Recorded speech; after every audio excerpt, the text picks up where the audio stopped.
Abdi kuli duit tenyang sampai datang ke kuari can boga imah Gusti coba tuh ya Abdi tuduh ke ja Al-Quran teh hudan jeung rahmatan liqaum yu'minun Abdi dedehkeun ku Gusti coba Abdi bere petunjuk aya ka di ilham ka dieu kaceuli nu ngaharewos sak nu ngaharewos atuh lain salah bapa sia jasia mah beuki judi boloot modal dikamanakeun Gusti sia dipakekan nelayan malulu atuh sia mah hudan atuh sia mah tolol cek nya ulah loba ngomong sia isi naing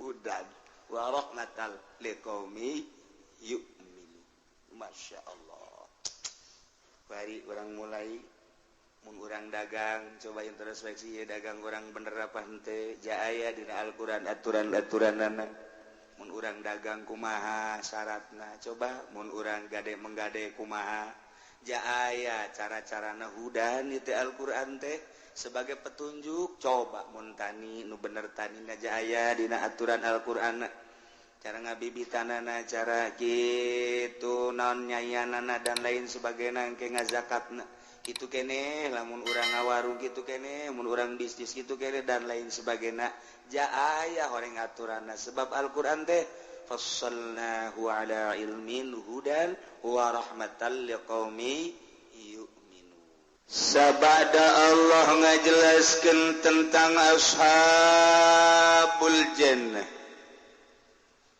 ashabun nar nomor katilu ashabul a'raf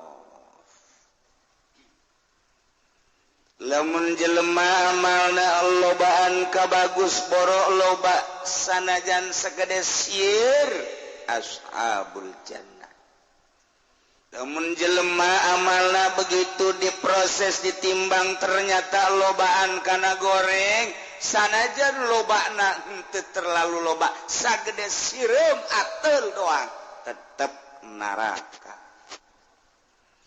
lamun ditimbangna rata nyana teu berat ka bagus teu berat ka goreng diteundeun heula ku Allah diamankeun di a'raf nu bisa neuleuh ka sorga bisa neuleuh ka neraka mun neuleuh ka sorga nyana ketap-ketapan heroi hayang geura ngagajleng bae ka sorga mun neraka mengkerut bangun ijib luar biasa bahkan dirobah ku Allah beungeutna ge mun neuleuh ka sorga beungeutna caang heran mun neuleuh ka neraka beungeutna hidung luar biasa mantak kuari geus dihideungan ti heula ku Allah nu hideung beungeutna sing hade waktu orang negro hari hideung kabeh engke ieu mah di akhirat sabada Allah ngajelaskeun seperti eta Allah teh berharap supaya makhluk-makhluk manusia ieu hatena bisa berubah barang ngadengekeun penjelasan tentang pertimbangan amal aya anu asup ka ashabul jannah aya anu asup ka ashabun nar aya dina ashabul a'raf tah barang geus ngadengekos kitu teh eta diharapkeun ku Gusti Allah perubahan di jero qalbuna deuh aing lamun teu berubah ieu rempan amat jadi ashabun nar nu tadina nyokot duit bang eureun nyokot duit bang nu tadina ngeureudit aing mun pae isukan kumaha haju engke aing mun ditimbang di ditu kabeneran ku kreditan bae ge meureun aing teh hiji kasalahan gulimpang jadi ashabun nar tobat nyana nambahan kreditan beuki jero atuh tamagos gitu duh nu kamari aing ambalayah ya urusan segala bajidor geus puguh meureun nu mabok nu zina nu kitu keneh bangsa judi tahun baru si mbak ku aing dibawa datang ka kuari aya nu disumputkeun keneh bae can dibikeun deui ka indung bapana ku cocodot ieu naon hartina duh aing berubah ieu lah tobat ka Gusti Allah ieu Allah nyaritakeun dina Al-Qur'anul Karim caritaan tentang ashabul jannah, ashabun nar, ashabul a'raf. Setelah urang ngadenge lain sakadar didenge doang, tapi diharapkan perubahan. Iya nu dimaksud mah tah dongeng-dongeng gitu teh ujah heueuh nya, jang awak sorangan bae. Aduh, ya yang di akhirat kumaha bakalna ieu. Urang ge boga perhitungan ieu. Sorangan ge ngalamun bae di imah aing mun kuari paeh ye ke salat rapi encan ya aing kodoaneun aya keneh teu karasa ku sorangan ieu anu ku aing dipaling teh ieu kumaha ieu di akhirat bakalna ieu karasa ku sorangan nu pernah ku aing ditampiling baheula ke mun di akhirat nyananganiaya ka aing neangan aing kumaha ieu anu pernah ku aing dianiaya sabara urang be munungtut di akhirat karasa ku sorangan gitu. Aduh aing ieu nyandung teu adil kumaha ieu lalakonna ieu. Apa nyandung deui we kagok ieu? Eta dipikir ku ari. Ieu lain lalagaan hirup teh horeng. Al-Qur'an ngajelaskeun duh kunaon aing urusan hulu nu handap bae hulu nu luhur teh diurusan. Ya aing ku bidug-bidug teuing jadi jelema ku bloon-bloon teuing ya aing jadi jelema teh kuari aing ge hebat-hebat ku jelema boga pamajikan opat dihebat-hebat di jawara-jawara engke di akhirat bakal kumaha ya aing tuh sia maka karakter kitu gajusieun bae tetep nyandung mah nyandung bae sia mah suka jusieunnan karakter kitu bae ge atuh ulah nu penting nu dirobah lain ulah nyandung na adilna siapa sok salah bae moal tumal nyandung buku dititah atuh ulah neuleuh awewe anu boga salaki tuh sabaraha harang dan teu boga salaki saha nu ngurusan nya lamun teu dicandung atuh nu sabenerna mah kaum wanita ge kuduna menitahan ngaragap dada beuh mun aing jadi rangda nyangora keneh aju aing meureunnanan eueuh nu mileuleungkeun aing ge anu nyandung ka aing teh lah aing mah teu daek bae karunya diri aing ieu lamun aing anak aya 5 aya 6 kemudian eueuh nu daekeun aya ge nu nyandung ka aing beuh mun nasib kos kitu di aing geus bae atuh kuari mah salaki titahan Kak gitu jakula ngaragap dada ieu mun kura jadi rangda kumaha geus atuh kawin bae si anu karunya tuh aya yatim asana hujan teu naon teu geledeg sing jeleger lamun awewe anu ngarti seperti eta ngarti ka Al-Qur'anul Karim insyaallah nah ieu diharapkeun teh perubahan urang maksiat mana nu kurang kuari di stop lalaunan dagang nu teu pati bagus eureunnan tu keneh pergaulan umur teu nyaho bae isuk bapa geto mangkaning ieu kuari mah dedengean teh loba jasa nu maot ngadadak si anu maot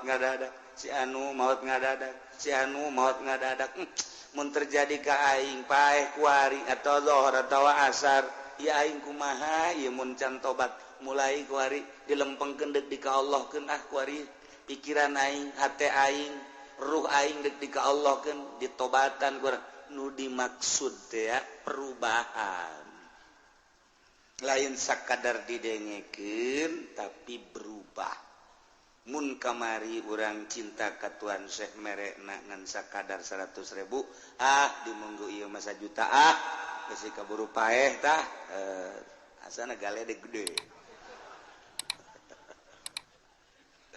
hese berubah teh hese boro-boro eta hayang rada lalagaan we heula udang jam 2 jam 3 lalagaan hayang udang beheulanan ulah waka ibadah udang ngaroko HSD beheula sakitu bae ku hese eta kira perubahan-perubahanan mun maca sholawat kurang dibereku guru teh mantap salat 11 lah dek ditambahan ku urang ya waktu aya urang nasenggang kemudian atuh sehat dek dimenangkeun we 100 mah tak pikiran kadinya malah ieu guru loba amat bare 11 teu nyaho diri teh mah guru ambu jadi nyarekanan guru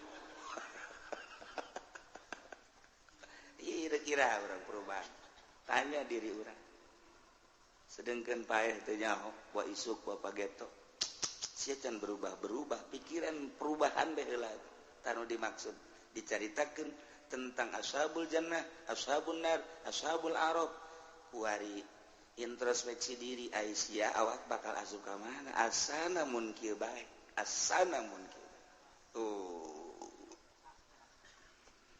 mantak Gusti Allah ngajelaskeun tentang sasakalana baheula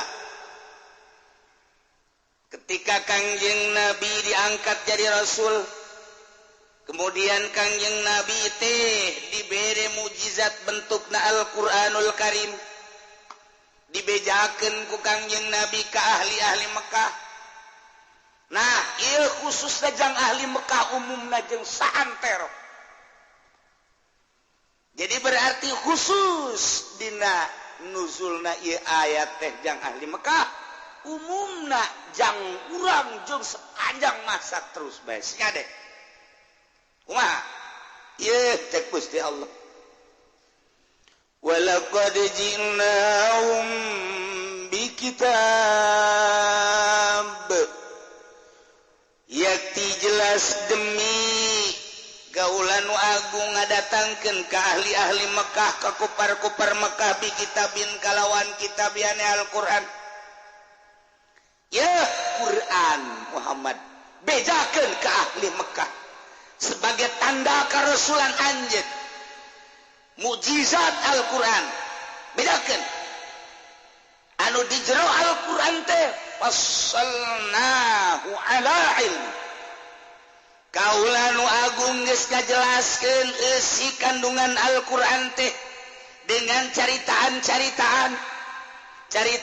meme anjeun yakni Kangjeng Nabi Isa caritaan meme Kangjeng Nabi Isa Kangjeng Nabi Musa Kangjeng Nabi Harun Kangjeng Nabi Sulaiman Kangjeng Nabi Daud Kangjeng Nabi terus sampai Kangjeng Nabi Adam caritaan tentang anu zahir caritaan tentang nu gaib sabadana urang maut bakal aya kubur ngaranna alam barzah sabada alam barzah ke bakal aya teh alam mahsyar ba'as sabada ba'as teh engke bakal digiring mahsyar di mahsyar bakal aya mizan timbangan di dinya bakal ditimbang amal-amal urang nu kuari ku urang ditanam waktu di alam dunia Quran teh geus kabejakeun kos kitu bejakeun kali Mekah khususna kali Mekah umumna santero urang kuari jadi nyaho sanggeus ditimbang teh kadeu kurang tuh jembatan Shiratal Mustaqim mun teu ngajembat di jembatan Shiratal Mustaqim fassalnahu kaula geus kajelaskeun di jero Al-Qur'anul Karim teh dengan caritaan-caritaan semacam eta di dieu caritaan teh termasuk hukum-hukum dimimiti hukum nu wajib datang ka hukum nu haram hukum nu sunah hukum nu makruh hukum nu mubah hukum anu batal hukum nu sah dan lain sebagainya Al-Qur'an geus ngajelaskeun fassalna ala ilmin kanyahoan tetelein jajadianan nyaho kaula rincian Al-Qur'an nuku kaula ditibakeun dibikeun ka anjeun Muhammad sampaikeun ka ahli Mekah anu jero si kandungan Al-Qur'an teh caritaan-caritaan hukum kisah-kisah tentang nabi-nabi nu baraheula kaum-kaum anu baheula nu nurut ka Allah nu teu nurut ka Allah nu disiksa ku Allah melalui angin nu disiksa ku Gusti Allah melalui pembalikan bumi nu disiksa ku Allah melalui tsunami melalui siksa ku Gusti Allah berbagai-bagai ku hewan kodok dan lain sebagainya tah dina Al-Qur'an geus aya caritakeun kali Mekah dicaritakeun deui di jero Al-Qur'an teh tentang wa'di janji-janji Allah anu andai kata manusia mendapati janji Allah surga. Oh, mun aya manusia anu teu menepati aturan-aturan Allah diberi ancaman neraka. Bedakeun Muhammad. Kabeh dikayahokeun rincian-rincian eta teh ku kaula je aing cek Gusti Allah anu nurunkeun ge. Nu mantap ieu Al-Qur'an teh hudau wa rahmatal liqaumi yu'minun sebagai petunjuk. Ulah neangan aturan-aturan nu sejen. Geus bae kaula nurunkeun anjeun Muhammad dibere kitab sebagai mukjizat Al-Qur'an ngaranna nu ditafsir di jerona berbagai-bagai sebagai hudan pituduh dek jadi pamarentah neangan petunjuk Al-Qur'anul Karim.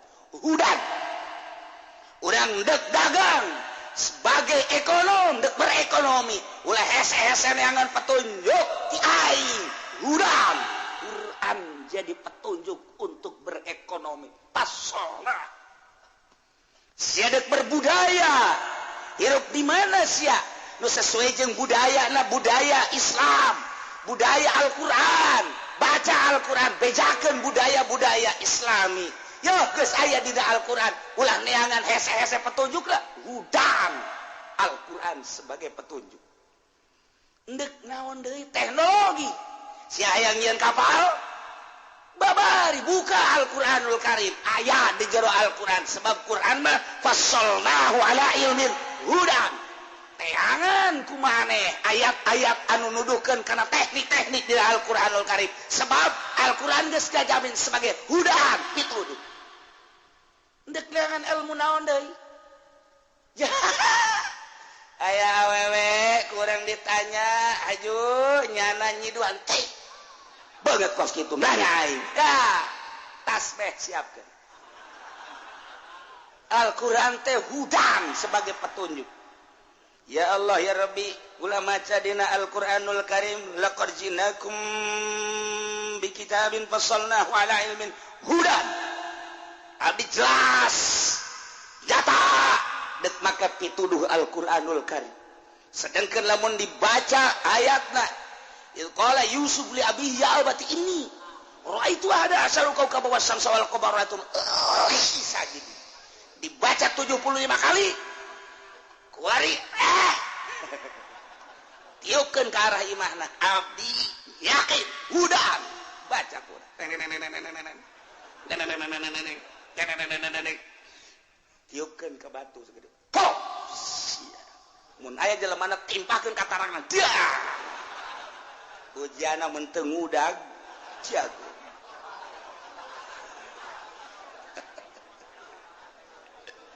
hudan nek hayang naon coba ayo Masya Allah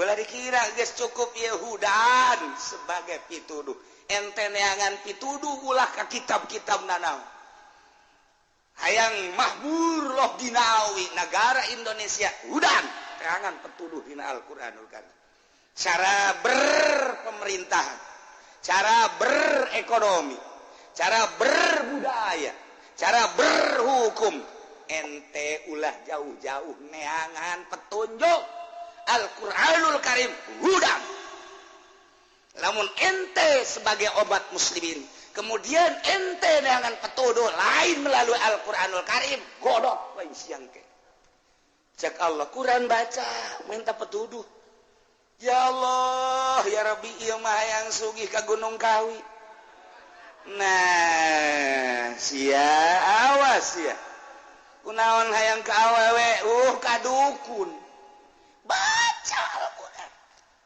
hayang naon sebagai hayang gagah jago tidak Al-Qur'an ayatna anu nuduhkeun kana kagagahan ambalaya hayang naon deui hayang ulah kadele ku jelema yeah.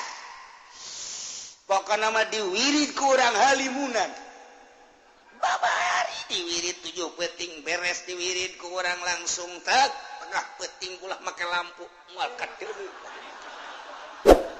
ya Allah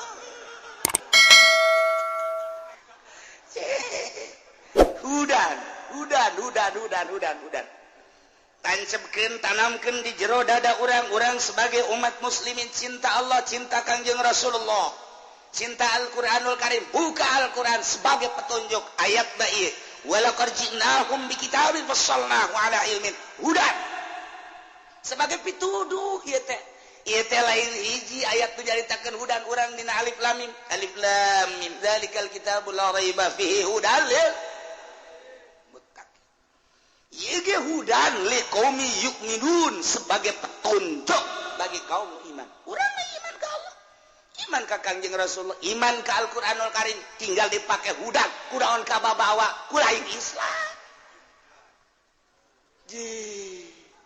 Kunaon ka babawa ku Yahudi, berpemerintahan politik Yahudi, berekonomi Yahudi, berbudaya Yahudi. Allah iman ka Kangjeng Rasulullah dibaca urang aya kitaban hudal dijadikeun petunjuk atuh ya Al-Qur'an. Buka hudal sama akur jeung Al-Qur'an. Silakan dagur ulah. Ieu lamun boga keyakinan luar biasa terhadap Allah, Rasulullah, jeung Al-Qur'anul Karim. Baca Al-Qur'an, aya kabeh dina Al-Qur'anul Karim. Urang membaca soal jinayat, soal dakwah eta teh diterapkeun di Indonesia nya tempat berbeda. Jeung kaayaan hukum-hukum beda soteh engke teh urusanana urusan ki itu tentang hukum nu dijatuhkeun baheula mah kapan praktekna teori-teorina jeung praktekna hampir sarua. Al-Qur'an jeung baheula nyaritakeun tentang perzinahan di kota kuari. Urang dek carita hayang puasa Al-Qur'an. Baheula nyaritakeun tentang copet garong di kota kuari mah ambalaya pamarentah jeung rakyat berjamaah. Buka-buka engke jam 3 peuting. Maling beda bahasa doangnya nama bahasana korupsi, urang mah bahasana ngagarong, maling nyopet. Ala hadin sawa alfadun mutaradifat geus siap-siap bae sia sariawan paeh sia ahli mantek mah beda-beda Al-Qur'an maksudna make naon aya dina Al-Qur'an. Korupsi, maling, garong, maling, maling, copet, maling kana. Mantap kata kos kitu teh ngaranna al-fadun mutaradifun bimanan wahid. Ngan keren doang korupsi. Keren kadengina. Padahal eta teh garong. Bupati korupsi, bupati garong. Gubernur korupsi, gubernur garong. Tapi orang teu asa kagarongan barang ngadenge gubernur orang ditahan lantaran korupsi biasa bae urang. Sebab bahasana dibaguskeun, tapi lamun kieu mah, "Woi, gubernur orang garong." Tah urang kadadar rada asup, "Hah, garong?" Masya Allah. Ngagarong nu satu, ngagarong urang. Emangnya nagarong? Atuh garong sarua bae. Ai urang, ai sia mah copet. Cak gubernur sarua aing garong sia copet. Masya Allah karim. Hudan sebagai petunjuk Quran ya. Di samping hudan cek Gusti Allah wa rahmatan liqaumi yu'minun. Jeung sebagai kadeudeuk kanyaah rahmat ka kaum anu arariman. Cek Gusti Allah dek neangan pituduh jeung petunjuk ulah hese-hese Al-Qur'anul Karim. Di dinya teh aya rahmat liqaumi yu'minun be menuturkeun sebagai petunjuk Al-Qur'an engke datang rahmat ti Gusti Allah. Endeu kumaha datang rahmatna lantaran urang nah teu make petunjuk Al-Qur'anul Karim. Nah, kuari urang di imah merenung awak sia cicing di lingkungan pemerintahan nu ruang lingkup sapopoe teh horenganan lain make Al-Qur'anul Karim nya nama make teh make kahuk horenganannya nama make aturan demokrasi liberalisasi kadituna naon deui bangsa sisian teh ekonomi kapitalisasi geus bangsa kos gitu geus itu bae sisian dengkeun barang kurang ditingali aturan kapitalis kemudian liberalis kemudian demokratis dan lain sebagainya jahorenganan lain make aturan Al-Qur'an engke sia kumaha ieu awak lamun ditimbang di maksudna nganyatakan ashabul jannah ashabun nar ashabul arab supaya introspeksi diri awak sia nya kamari hayang jadi DPR teh kabayakna 2 miliar aju kuaripan gaji saeutik lamun teh mah ieu didatangkeun kana saperiode 5 tahun ku gaji doang moal katutup berarti mau tidak mau awak sia teh kudu gagarong ai garongeunna mah teu loba ieu di luhur teja berjamaah pan ngagarong nage ngan ieu sia awak urusan kos kitu mah atulah palingnya meureunanan urusanana jeung urusan hukum ai bisa meureun sia tun teu ka hukum ai teu bisa ka hukum ieu kan urusan di dunia tapi lain eta aing ngadenge ngaji sia kamari sia lamun pae kuari-kuari ieu asupna aya di mana jawab ku sorangan asana ayana di neraka sia sanggup henteu ka neraka kebel henteu atau pugu sia sanggup tante coba curug sia dalan kasamawarkeun ulah samawar kembang api be ulah kembang api rokok be rokok melentung nyeri da sia hendak siap tante ye lain kitu pan masalahna can kapulangkeun eta mah geus bae nu geus bang geus anu ieu mah kahareupna mah teh sia kudu mikir ieu kumaha ieu bakalna lamun isuk paeh teh kumaha ya tuh mudah-mudahan we kalau dipanjangkeun lain mudah-mudahan goblok sia nyaho tuh umur sia tolol meureun sia carekan awak urang ku urang sorangan daripada dicarekan ku kiai mangke kiaina jadi mamala dicarekan ku ustad-ustad jadi diteluh geuningan nyarekanan sorangan ye awak nya lamun disupae sia aju kamarikan calon DPR beak sabaraha mun bupati gitu keneh beak sabaraha kamari calon bupati aju teu kapulangkeun pan lamun teu korupsi mah capira atuh meureunanan gaji bupati coba sanu nyaho belah di gaji bupati sabar duit ngomong sih ayo tuh sia mah pan sia nu ngangkat sia teu nyaho gajina sabaraha duit dasar bodoh sia ye cak aing mah hirup ieu babarengan jeung urang lembur mah lulu teu jauh ka gaji bupati acan teu nyaho nya nama gaji bupati sabaraha duit lepeng sama sakali henteu bae komo gaji gubernur komo gaji DPR komo gaji menteri gaji presiden bela presiden urang ke Jokowi sabaraha gajina ya tuh sia emang hirup di mana sih sebenarnya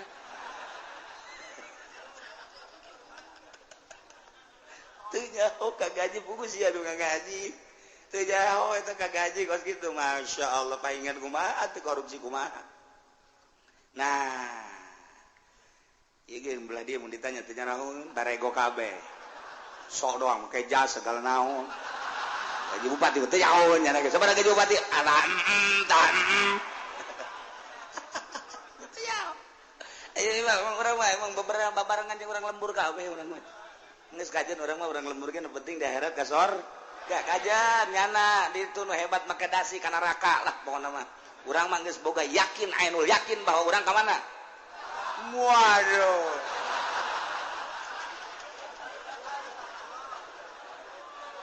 aja sok gitu tungtung nama di dunia bodoh di akhirat can karuhan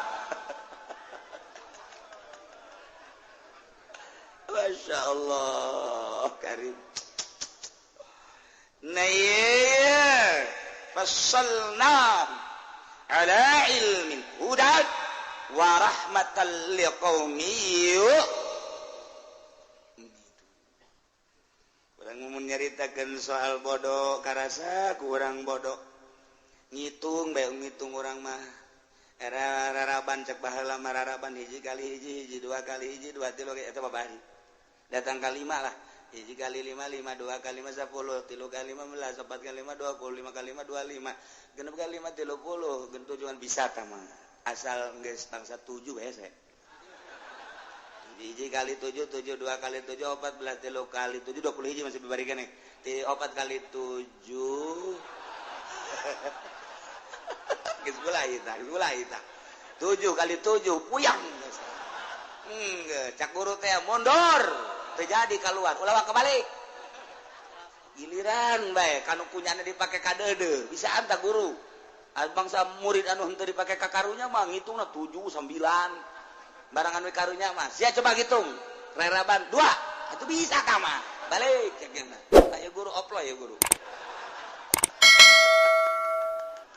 aplikasi aduh giliran we coba sia nyanyi Indonesia Raya rada hese pan geureum mah Indonesia Raya hese Indonesia tanah hese aya bae nu kundu ka karunya nyanyi Garuda ate Garuda Pancasila akulah pendukung keluar gas langsung ya ieu mah keluar laraban dibere sambilan nyanyi Indonesia Raya tungtu lapang bocitan guru blon teh guru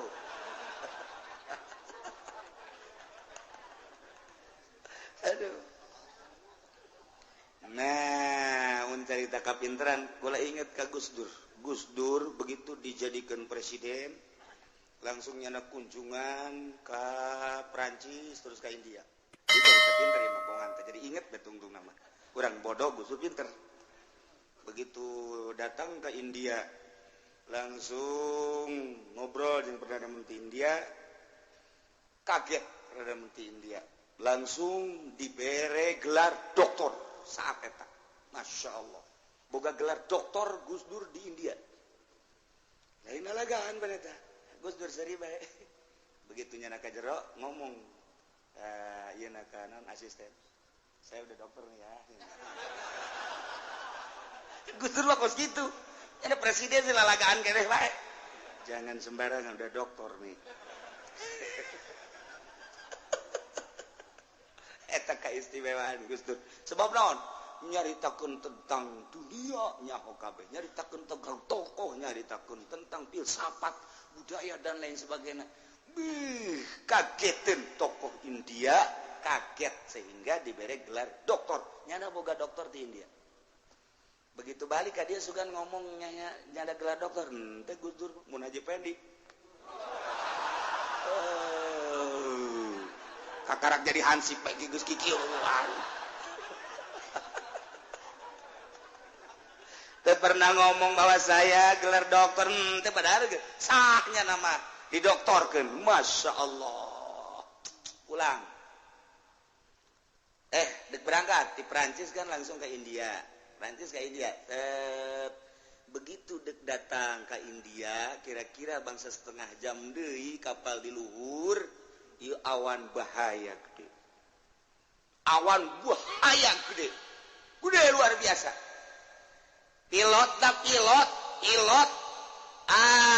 pilot kepresidenan geus ngarewas ka Gus Dur langsung kita tidak bisa selamat dari bahaya ini yang sudah sulit dilempar ke mana saja sulit ke atas sulit ke bawah sulit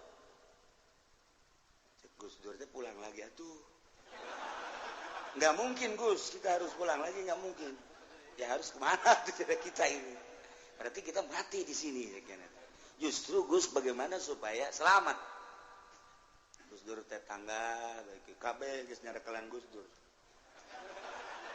Said Agil geus nyarekalan Gus mungkin kita sekarang mati ya kita berjamaah kita mati di dalam kapal situ mati saya nggak mungkin cerita nyata tanyakan Said Agil tiluannya nama batur kemudian ti kenegaraan 5 kemudian jeung pilot kepresidenan nyana geus bingung begitu dikeker deui udah makin dekat Gus ke atas salah ke bawah salah ini Pak harus ditabrak hancur kapal langsung Gus Dur tungkul ngadoa langsung set tabrak aja si Gus Dur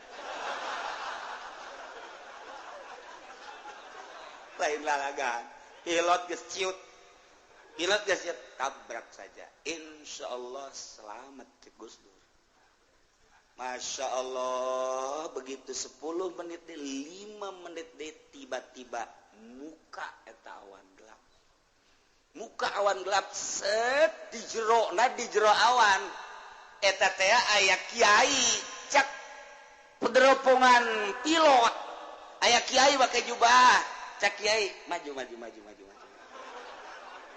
coba eta keistimewaan Gus Dur percaya teu pertanyakeun coba ge pilot masih hirup keneh pilot kepresidenan Gus Dur nah langsung ditabrakeun masalah kan set kunaon beres eta nutup deui hideung deui kasih turun New Delhi langsung etalah tadi menang gelar doktor nanya kos itu balik ke Indonesia eta pilot langsung datang ke Gus Dur ceri katur nuhun dan lain sebagainya.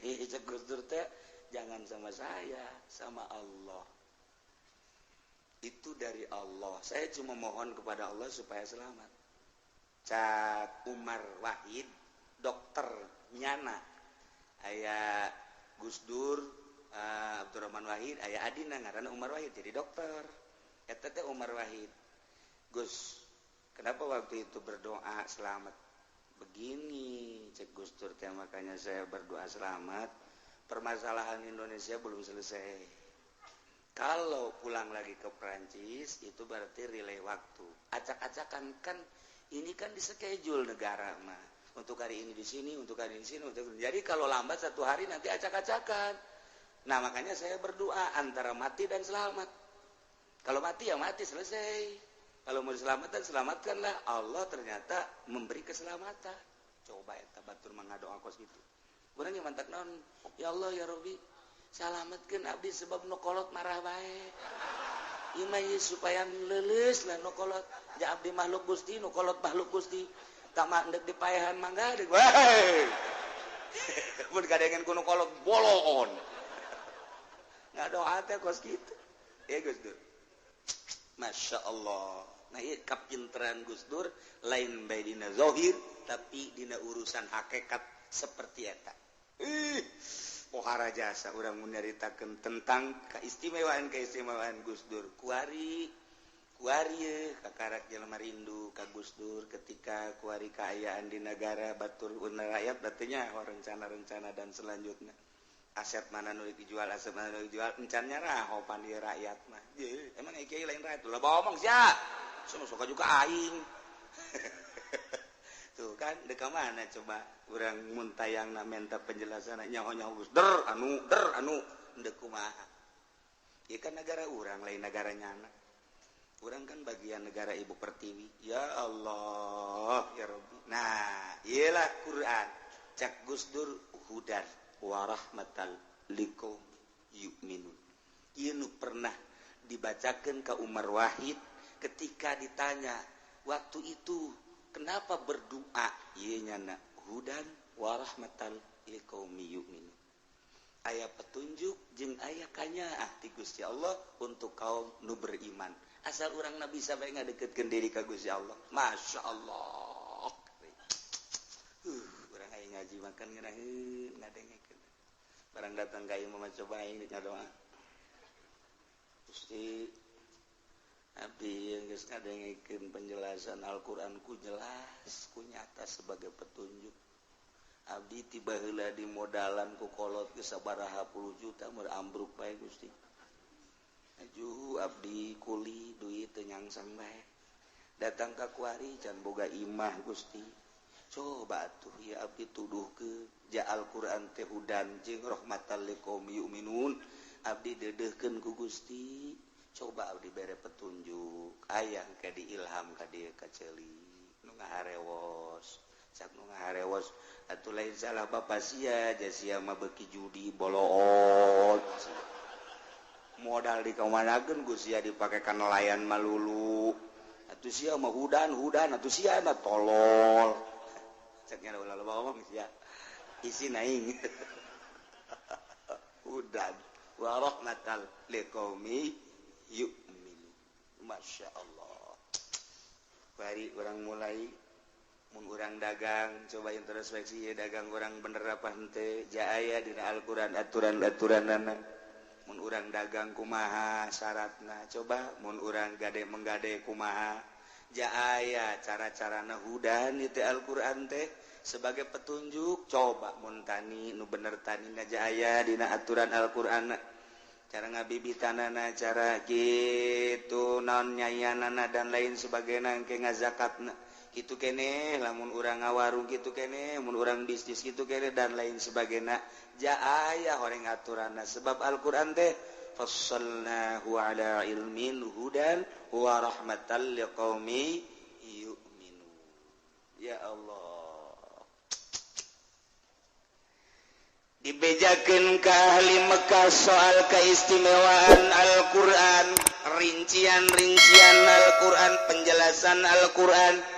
tentang kabar-kabar baik nu harita maupun anu geus kaliwat anu nyaho mah jelas tu can nyaho manehanana nu baheula di zaman nabi-nabi nu samemeh Kangjeng Nabi kitu keneh urusanana nu gaib tentang waktu perjanjian Gusti Allah tentang waid ancaman Gusti Allah dibejakeun ku Kangjeng Nabi ka ahli-ahli Mekah ka kufar Mekah kumaha tah sikap ahli Mekah hal yanzuruna illa ta'wilah tengah dagoan ahli-ahli Mekah teh kecuali takwilanana yakni penjelasan Al-Qur'an akibat si kandungan Al-Qur'an caknya Muhammad ngomong bae Al-Qur'an teh sebagai mukjizat anu dirinci ku pangeranana di jerona aya berita-berita tentang perpolitikan, perekonomian, perbudayaan dan lain sebagainya. Al-Qur'an teh cenah deuk ngatur. Kemudian kabelah dituna aya janji jeung ancaman mun nuturkeun Al-Qur'an dijanjikeun ku Gusti Allah bakal ka sorga, lamun teu nuturkeun bakal ka neraka. Hei, aing mah teu pati-pati ngadagoan kana eta kecuali hayang nyaho bukti engke takwilanana kumaha coba. Kuari mah aing moal nur coba di akhirat aing nyaho. Atuh hayang nyaho di akhirat. Kuari coba atuh laksanakeun iman engke nyaho di akhirat. Ieu mah teu. Hal yanzuruna tepati ngadagoan ahli-ahli Mekah kufar Mekah ila tawila kecuali akibat si kandungan Al-Qur'an nu bakal jelas nyata tentang wa'di jeung wa'id engke jaga di akhirat. Nu mantaknya lama teu iman ka Allah, teu iman ka Kangjeng Nabi, teu iman ka Al-Qur'anul Karim. Eta Nasrani lain teu maca kana kitab suci Al-Qur'anul Karim dibaca kunyana. Lantaran dina kitab Injil geus aya penerangan-penerangan tentang turuna Kangjeng Nabi urang Kangjeng Nabi Muhammad tentang kitab Al-Qur'anul Karim.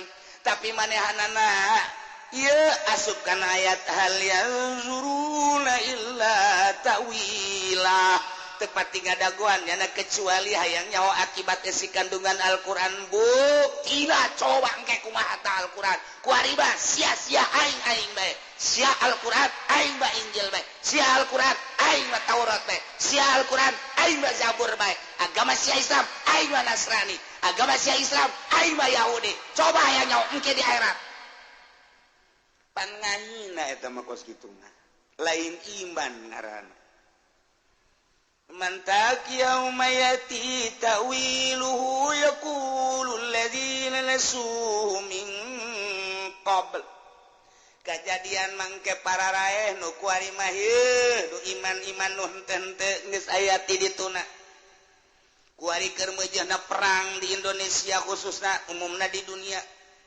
perang melalui fisik tingali di Irak, tingali di Suriah, tingali di baheula di Libya, perang melalui fisik. Belah dina perang melalui ideologi, perang melalui politik, perang melalui ekonomi. Urang kuari keur diperangan ku Yahudi jeung Nasrani. Melalui politik, urang geus sengkleh. Melalui perekonomian, urang geus sengkleh. Dengan cara-cara ekonomi Nasrani diasrak datang ke lembur-lembur Indomaret itu Alfamart dan berbagai si mat ya teh kapan geus merasuk ka hadap Yahudi perekonomian urang mah aya di bawahnya nyana ngambil keuntungan di negara urang melalui birokrasi melalui jual beli aset melalui pasar-pasar model toko-toko dan lain sebagainya dibawa kabeh geus puguh hasil bumi dan lain sebagainya dibawa urang mah hanya sampah-sampahna hungkul perang ngaranna itu perekonomian perpolitikan nyana nu menang perbudayaan masih tarik ulur dina budaya urang ngabudayakeun Islam pakaian eleh nyana kadang urang menang deui kuari mah pemerintah kuari mah artis alhamdulillah make pakaianana baju koko sopan make jilbab belah ditu serang deui ku nyana sakalina eleh susu ambalaya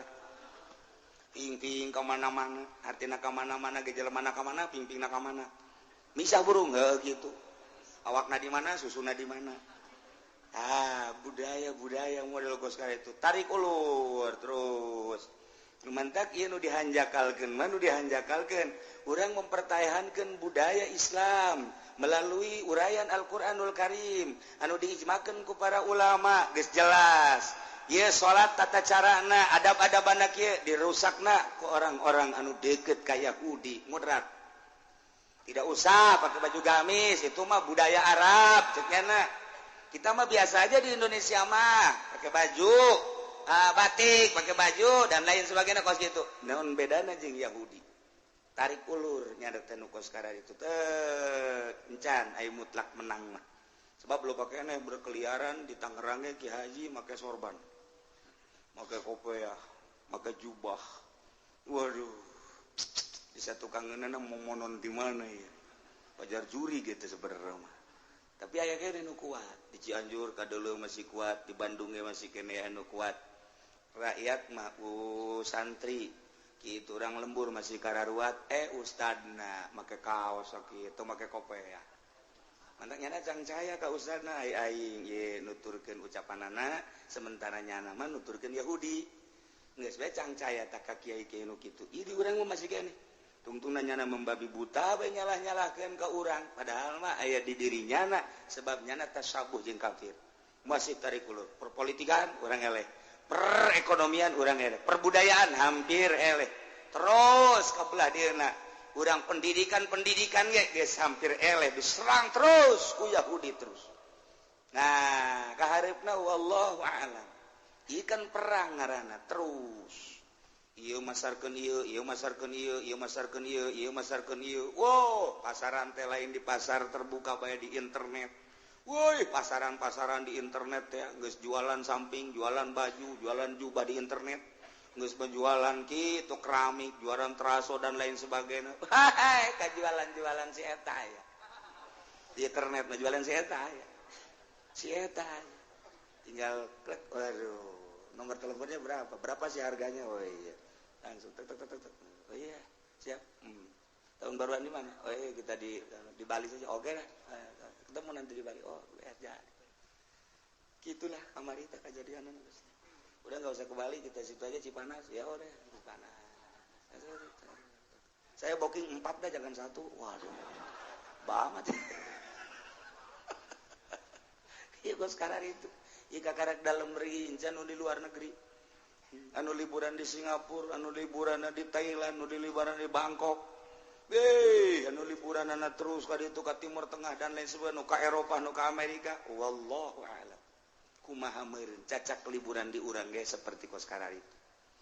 Komo di ditu mah ieu perang terus perang. Nyana kuari keur ngibarkeun bendera Yahudi, ngibarkeun bendera Nasrani. Melalui dakwah Nasrani terus nyana dakwah terus-terusan urang ge dakwah terus-terusan terus adu kekuatan tentang dakwah Nasrani dakwah Islam ge dakwah urang mayoritas Islam tetapi suara Kristen kok begi unggul amat nyana minoritas di urang tapi seakan-akan okos mayoritas urang mayoritas tapi seakan okos minoritas aneh ulah aneh sebab negara urangna henteu ngiblat ka Al-Qur'anul Karim henteu hudan wa rahmatan liqaumi yu'minun teu make Al-Qur'an. Terus bae terus. Wallahu alam bakal datang ka mana engke wallahu alam. Saha nu kuat terus bae. Oh, geus berbagai isu diisukeun lah. Mujahid fisabilillah isulah tentang ISIS, isukeun tentang teroris. Urang mah ieu geus macem-macem. Temenang dakwah teh asal dakwah keterlaluan teroris, dakwah keterlaluan ISIS. Henteu kumaha coba. Geus kos kieu kaayaanana teu kaluar tina aturan-aturan Allah, urang hirup di akhir zaman seperti kieu. Tetep urang mah aturanana hudan wa rahmatal liqaumi yu'min. Tenungguan manehanana kecuali kana ta'wilan Al-Qur'an hayang nyaho engke pararae kiamat sanggeus kiamat engke diganti dibahas dihudangkeun ti kubur ngaranna baas idinya bakal digiring ka mahsyar kakaraknya ho aslina Al-Qur'anul Karim yauma yati ta'wiluhu yaqulul ladzina nasuhu min qabl begitu dibariskeun jaga di mahsyar teh kemudian kadeuleut timbangan tidinya kakarakanya hoan tawilan Al-Qur'an teh nyata nu baheula dicaritakeun ku Nabi Muhammad ku Kangjeng Nabi Muhammad dicaritakeun ku penerusna para sahabat dicaritakeun ku para tabiin ku atba tabiin terus dicaritakeun ku warasatul anbiya ulama nyaritakeun tentang isi kandungan Al-Qur'anul Karim kadenge baheula ku kafir Mekah belah dieuna ku seluruh kafir-kafir saantero anu di Amerika kafir ngadenge nu di Inggris kafir ngadenge Jerman Jepang di Hong Kong ngadenge kabeh termasuk di urang di Indonesia kafir-kafir teh ngadenge kana penjelasan Al-Qur'anul Karim nu nyana ge sarua bae coba buktikan nanti di akhirat begitu pae kakarak yauma yati ta'wilu barang datang dina poean tawilan Al-Qur'an yane poe kiamat di mana poe kiamat teh kapan engke dijelaskeun ku Al-Qur'an lamun bae manehnana akur jeung aturan-aturanana nu bener perintah dilaksanakeun nu salah dijauhan waduh pernah janji Allah surga ketika nyana nabrak teh iman ka Allah teh iman ka Kangjeng Rasulullah teu ngalaksanakeun aturan-aturan Al-Qur'anul Karim wahid silaka kena ancaman Allah neraka kuari mah kafir-kafir Mekah teh geneuleuh kana tawilan Al-Qur'an akibat anu aya dina sidro Al-Qur'anul Karim yane poe kiamat kumaha ngomongna yaqulul ladzina lasu ngaromong jelema-jelema anu naringgalkeun kana Al-Qur'anul Karim nu memeh kiamat baheula nyana dicaritaan tentang Allah teh pangeran teh Allah jika Al-Qur'an dicaritakeun bahwa Nabi akhir zaman teh Muhammad dicaritakeun bahwa hukum-hukum teh ulah kaluar tina Al-Qur'anul Karim deuk nyana naon dina Al-Qur'an urusan wajib urusan haram urusan sunnah urusan makruh urusan mubah urusan sahih urusan batal geus aya dina Al-Qur'anul Karim nyana ngabaikeun kana Al-Qur'anul Karim baheula keur waktu di dunya kuari nyata dihareupeun nyana aya neraka kumaha ngomongna qad ja'at rusulur rabbina bil haqq nyata datang baheula teh rasul pangeran urang di zaman Kangjeng Nabi Musa nyaritakeun tentang rasul nu diutus ka kaumna di zaman Kangjeng Nabi Isa nyaritakeun rasul nu diutus ka kaumna da Kangjeng Nabi Isa teh lain pangeran nu kuari ditritunggalkeun Kangjeng Nabi Isa na bakal dipanggil emang maneh ngaku pangeran Gusti Paralun abdi mapan Rasul Gusti nu kuari disebutkeun naga tritunggal eta teh tilu tapi tunggal tegar ti urang mah nyaya tilu hiji kadang-kadang Kangjeng Nabi Isa teh bersifat manusia keur jadi manusia kadang-kadang Kangjeng Nabi Isa teh jadi pangeran keur bersifat pangeran nyaritakeun tentang kemanusiaan Isa buktina nyaritakeun tentang ketuhanan Isa maksudna jadi urang mun nyaritakeun tentang Tuhan Isa tentang manusia Isa gitulah Kristen mah jadi dianggap bahwa nyana adalah penolong keur nyarita manusia na Isa keur carita penolong nu bakal nulungan teh Isa pangeran nu mantaknya na teh ngabogaan kasih sayang ilah cek orang Kristen dibuktikan ke di akhirat qad ja'at rusul rabbina bil haqq nyata geus datang para utusan pangeran urang kalawan mawa bener ketika Isa diturunkan ke dunia mawa hak jak-jakna ge ulama lain pangeran tapi seorang rasul Kangjeng Nabi diturunkan komo Kangjeng Nabi mah ulama mawa teh ngan sakadar tabligh mawa karisalahan Quran buktina nyaritakeun tentang politik aya dina Quran ekonomi aya dina Al-Quran budaya aya dina Al-Quran jeung segala rupa tanyakeun ka Al-Quranul Karim iyalah aku hari geus nemah kafir nu baraheula di zaman Kangjeng bae heulanana horeng bener eta Quran kadele ku urang ku hari tuh bendera Muhammad kadele tuh bendera si Jahal Abu kadele ku hari bendera para sahabat para mujahid fisabilillah kadele bendera aulia Allah kadele bendera ulama kadele bendera anu bakal diberangkatkeun kapilah-kapilah tersebut ka surga Allah nyana leule pemandangan ku matanya na sorangan ieu bendera Abu Jahal ieu bendera Firaun bendera Namrud termasuk tokoh-tokoh nu kunyana dituturkeun geus cuk cerek bae nyana aduh oranganan bener eta Muhammad bener eta Al-Qur'an aduh geus gara hideuk bae kabeh Kristen geus gideg Yahudi geus gideg kitu keneh Buddha Konghucu Hindu kabeh geus gideg ternyata bener horeng eta kiai nu sok ngomong-ngomong Al-Qur'an teh aja bener lujag lejeg di dieu teh bangsa ustad teh wow di hareupeun kafir eta ustad para santri ulang hiji kadinya tamal di neraka ka dieu siap cak kafir teh geus siap keur jadi anak buah aing sia malah digawe di pabrik aing mun ku aing teh digaji mah sia lah mal hirup sia ceng kadi sia karyawan aing sekarang sudah lain-lainnya lagi ya bos geus kitu-kitu bos dulu saya butuh uang untuk ibadah kepada Allah kenapa lo dulu nggak ngajak gua? Pan udah bos udah saya ajak bos. Yang bener bah kita bah Al-Quran agama mah Islam kan bos sendiri yang marah malah ngajakin saya ke agama Kristen. Gimana sih bos? Iya ya lu sih nggak beneran ngajak juga. Kurang bagaimana? Udah bos, ono apa no? Itu mana? Api. Iya itu buat bos.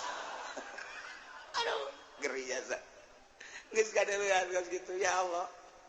Kapan jeung pejabat leluhurnya na Pak Jenderal ya lu atuh kenapa dulu nggak ngasih tahu gua coba kalau dulu nasihatin gua mah jangan marah-marah melulu jangan terlalu kejem coba unjukin gua ujung-ujungnya kan gua nggak pernah sholat kredit jalan terus kenapa lu nggak pernah tuh bos kalau bapak saya kasih tahu aja bapak mah langsung pistolnya nongtot apa itu nongtot atau bagaimana saya mau nasehatinnya bos bari nasehatinnya nggak pernah mau mendengar si bapak mah ada ngedenger sama Ki Golkar lagi ya tuh gak beres mana Ki Golkar ono di depan pemimpin dia mimpin kemana ya sama-sama ke sono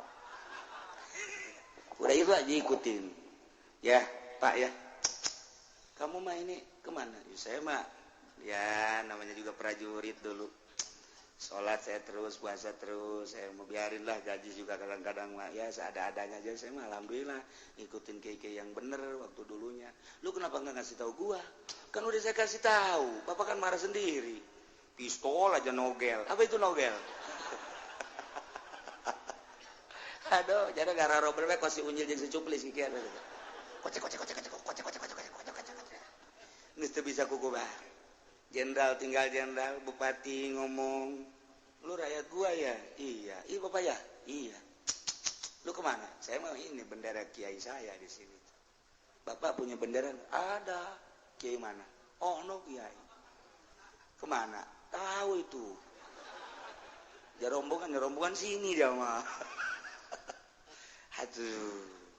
Lu kenapa dulu nggak nasihatin bapak cak Pak Bupati tuh tolong nasihatin kalau bapak salah jangan korupsi gitu jalan bener-benerin jangan muncul sendiri yang ini muncul yang ini apa itu kan nggak beres tuh kenapa nggak dinasihatin kan saya udah ngenasihatin bapak yang nggak ngedenger dulu kan bapak nggak punya telinga bapak kan nggak ditaruh di sini ditaruhnya di pantat kan dulu makanya sekarang rasain lu Pak.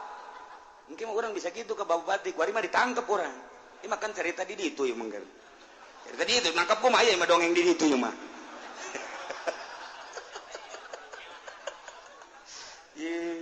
Bupati marah-marahnya na ka rakyatna lantaran rakyatna mah loba nu ka sorga. Wah, kurang urusan jalan bae nyungsep cenah. Kenapa enggak dinasihat itu mana Pak? Pohon pisang ditanam di situ. Itu kan sebagai nasihat Pak. Pohon pisang kan di situ, Bapak kan tahu. Wah, saya nggak tahu. Kan di shooting sama pos kota. Masa Bapak nggak baca? Di situ kan ada pos kota, trektok. Besoknya kan ada muncul di situ. Jalan jurusan Pasar Kemis ditanemin lele. Masa Bapak kagak tahu? Kan punya lurah. Atau lurahnya aja panggil. Lurahnya juga sama-sama ke neraka sama Bapak. Ayo siarah. Bongan si sia tila kusul kacam ka bupati. Ayo siarah, modal siarah. Tuh begitu Pak ya, dulu mah dulu aja, ini mah sekarang kan urusannya Pak. Bapak ngelihat orang apa no? Iya ngelihat tuh jahanam no. Iya itu buat Bapak Bapak.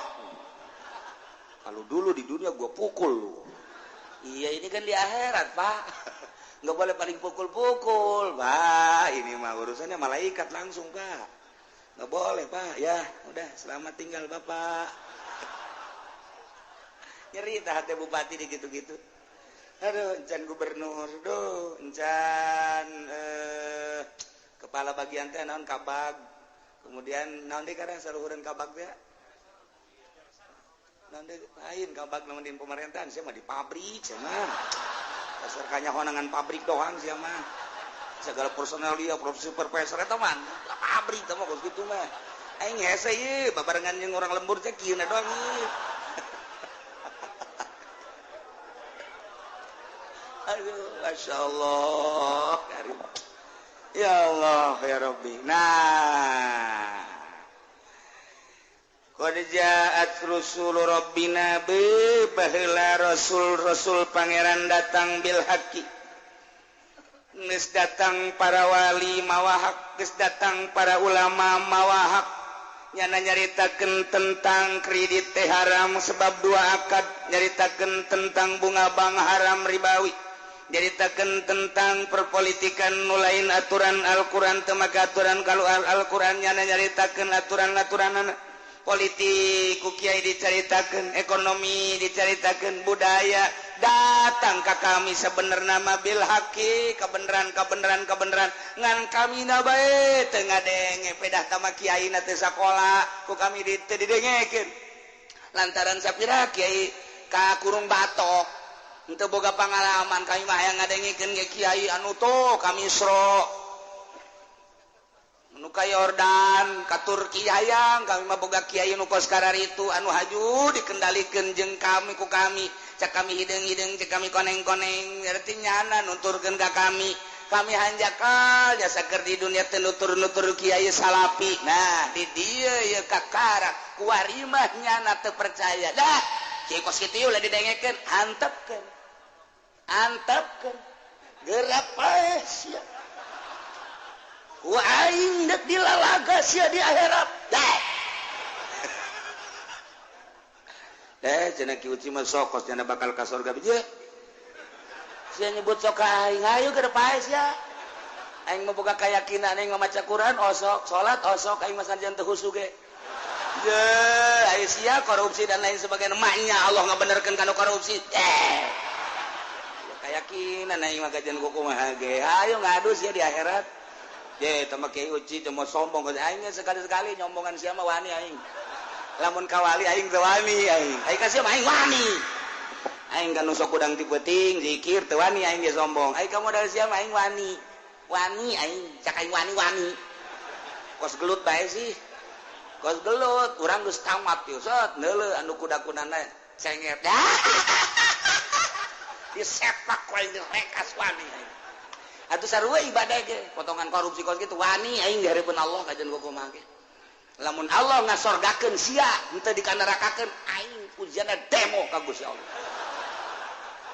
sebab naon tetep pake Al-Qur'an Gusti mah nya nu korupsi ke sorga aya di ka sorga mah ka sorga tetep kulub bae heula itu atuh urang ge jaya aturanan Al-Qur'an ja Al-Qur'an hudau wa rahmatan liqaumi yu'minun bacakeun ku urang ka ditu di hareupeun Allah tah kitab Gusti hudan nyana teh teu hudan masa neuk dikasorgakeun jadi mah hudan waduh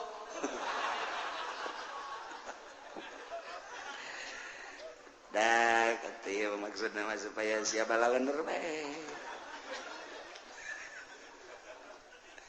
nah jaben cekapir-kapir tecek musyrik anu total tenuturkeun kana Al-Qur'an tenauhidkeun ka Gusti Allah teu percaya ka Kangjeng Nabi Muhammad teu make kana Al-Qur'anul Karim teu iman maksudna atawa anu iman ka Allah iman ka Kangjeng Rasulullah ngan teu make kana aturan Al-Qur'an nya ge ngomong sarua bae bangsa jawara bangsa pejabat anu teu make Al-Qur'anul Karim bangsa tokoh-tokoh nu teu make Al-Qur'anul Karim ngomongnya na bakalna jaheuh qad ja'at rusul rabbina bil haqq nyata rasul-rasul pangeran urang teh datang ka urang kabehan mawa bener di zaman Kangjeng Nabi kupar harita ngomongna qad ja'at rusul rabbina bil haqq di zaman tabiin sarua bae kupar-kupar ge ngomong qad ja'at rusul rabbina bil haqq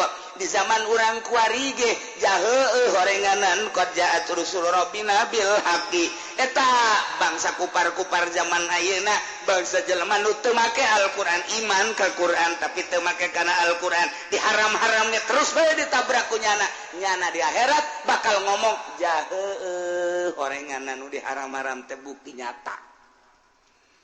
Wari kumaha kalanjutanana fahallana min syufa'a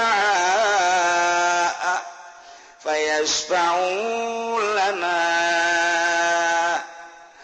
boga kahayangna kafir-kafir teh ngan dua kitu keneh bangsa pejabat-pejabat anu terlena dina bobolokot ku dosa ngan dua kitu keneh bangsa jawara-jawara anu bobolokot ku dosa ngan dua kahayangna nomor kahiji nanyakeun nu nyapaatan nomor kadua mun eueuh nu bisa nyapaatan maka kami mah balikeun deui bae ka dunya bertanya-tanya jana ge kabehan fahalana min syufa'a aya eueuh kami anu nulungan coba teangan jelema-jelema anu bisa nulungan fayasfaulana anu jigna manehanna engke nulungan kami coba teangan coba juru selamat nu baheula dikasih-kasih Isa alaihi salam Tritunggal teu melu juru selamat Uzair di Yahudi anu baheula di nabi-nabi teu melu dianggap juru selamat bangsa Brahmana nu dianggap kumanehanan teh dewa engke teh dipanggil kumanehanan ieu meureunnanan anu bakal nulungan kami ieu teh juru selamat coba atuh kasih kami salamatkeun teu melu seluruh anu kumanehanana kuari dianggap juru selamat yane di dewa-dewa ieu kabeh teu melu nu kahayangnya nama ieu patung-patung arca-arca teh anu kuari disuhun-suhun disembah-sembah teh nyapaatan kanyana atawa nu dewa-dewa nu kumanehna di dewa-dewa teh hayang hadir supaya nyapaatan kanyana atawa bangsa juru selamat perdukunan teh ieu kahayangnya nama nu babarengan jeung nyana teh nyapaatan fahallana min syufa'a fayasfa'ulana mun eueuh au hal nuraddu fana'mal ghairal ladzi kunna na'mal atawa mun eueuh nu nyalametkeun eueuh anu nyapaatan eueuh nu kitu nulungan kami mah balikeun deui bae ka dunya hayakeun deui engke kami bakal ngamal kana salian ku kami diamalkeun ya deh mun baheula kami kafir kami teu tauhidkeun ka Gusti Allah deuk ninggalkeun persirikan deuk nuturkeun Al-Qur'anul Karim di zaman urang kuari Al-Qur'an mun ca Qur'an haram kami moal mun ca Qur'an wajib kami deuk mun ca Qur'an ulah kami moal kami balikeun deui bae ka dunya kami siap deuk nuturkeun ka dunya ka aturan Al-Qur'anul Karim harapan tinggal harap geus eueuh kudu balik deui mah masyaallah kumaha Allah ngajawab fayuqulu lahum cak Allah hei kafirin hei musyrikin hei asin tidak ada nulungan moal aya lantaran leuweuh nu bisa nulungan di waktu nu maha hiji dibalikeun deui ka dunya moal mungkin lantaran ieu malalakon teh lain balik deui ka tukang tapi deuk melaju ka hareup tinggal cek Gusti Allah karasa sia qad khasiru anfusahum nyata rugi diri manehanana lantaran bakal jadi narusak diasupkeun ka neraka jahanam karasa kuari mah tah ancaman-ancaman aing wa dhalla anhum ma kanu yaftarun nu kumanehanana dibuat-buat pangeran bola leungit Kangjeng Nabi Isa nu dianggap juru selamat ninggalkeun nyana kitu kene patung-patung kitu kene patung Isa kitu kene patung Maryam dan lain sebagainya kitu kene Brahmana Gyaus naon kitu ngaranna kitu Gajah Mada dan lain sebagainya berbagai patung-patung dewa wa dhalla anhum ma kanu yaftarun leungit eueuh tina pandangan nyana nu kahayang nyana mah muncul sebagai jiwa penolong sebagai juru selamat tetapi ternyata wa dhalla anhum ma kanu yaftarun leungit sirna naon nu kumanehna dibuat-buat jadi kasyirikan teh geus boga patung leuweut Kangjeng Nabi Isa nage Siti Maryam nage teu tanggung jawab saha nu nitah mangerankeun aing cak Kangjeng Nabi Isa izin bae maya pangeran dilahirkeun marah Kangjeng Nabi Isa bahkan nang tangan Kangjeng Nabi Isa wahai kaum Nasrani Kristiani Katolik Protestan maju saha nu nitah mangerankeun ka aing ya aing mah baheula teh jaritakeun aku adalah Isa aku adalah manusia aku adalah sebagai utusan Tuhan yang asli adalah Allah sembahlah Allah yang maha asli yang maha kasih maha tunggal jadi kitu padawa teh kunaon Gusti di pangeranan aing izin ke pangeran bahwa aing teh di pangeranan Gusti marah Kangjeng Nabi Isa tidinya leos wa dhalla anhum ma kanu yaftaru leungit Kangjeng Nabi Isa nukunyana kuari dianggap juru selamat nyana nyarekanan heula sanggeus nyarekanan wa dhalla anhum ma kanu yaftarun leungit Kangjeng Nabi Isa nama ka surga tinggal Katolik Kristen Protestan Yahudi jeung berbagai agama-agama kafir nu kuari nyana dituduhkeun ku urang nyangkal ka urang bagaimana keyakinan cek manehanana ya kami gesarua boga kitab kami kitab Weda cek budak kami boga kitab Wisnu dan lain sebagainya kami boga kitab Taurat kami boga kitab Injil lain Al-Quran bae boga kitab suci lain muslimnya kami ge baroga kuari mah kitunya na ngomongna jagang ke di akhirat urang mah kuari alhamdulillahirabbil alamin nyulusup hidayah ku Gusti Allah diasupkeun ka dada urang nu mantak sing hade ulah leupas sing hade jaddidu imanakum bila ilaha illallah perbaharui iman maneh ku ngucapkeun la ilaha illallah nah nu mantak besi aya anu encan talkin zikir lantaran loba yang nu talkin zikir nu enggeus atunggeus nu endek insyaallah Jumat hareup urang talkin zikir deui jang naon ieu jang jaddidu imanakum bila ilaha illallah ke geus datang ka akhirat mah engke urang nalangsa ilah qad khasiru anfusahum rugi merugikan diri sendiri cak kafir aing hanjakal teu iman ka Allah ka Muhammad jeung ka kitab Al-Qur'anul Karim cak musyrik kitu kene cak jelema nu teu make Al-Qur'an hanjakal aing iman mah iman ka Allah iman ka Kangjeng Rasulullah iman ka Al-Qur'anul Karim tapi aing teu make kana aturan Al-Qur'anul Karim qad khasiru anfusahum tidinya bakalna wa dhalla anhum ma kanu yaftarun na'udzubillah min dzalik mudah-mudahan urang kabehan ditetepkeun iman Islam dibere mantap keyakinan urang yakin ka Allah ka Rasul jeung ka kitab Al-Qur'anul Karim sehingga urang aya dina ridho Allah Subhanahu wa taala di bawah naungan bendera Kangjeng Nabi urang Kangjeng Nabi Muhammad sallallahu alaihi wasallam sakali deui beusi aya nu dek talqin zikir insyaallah Jumaah hari wallahu a'lam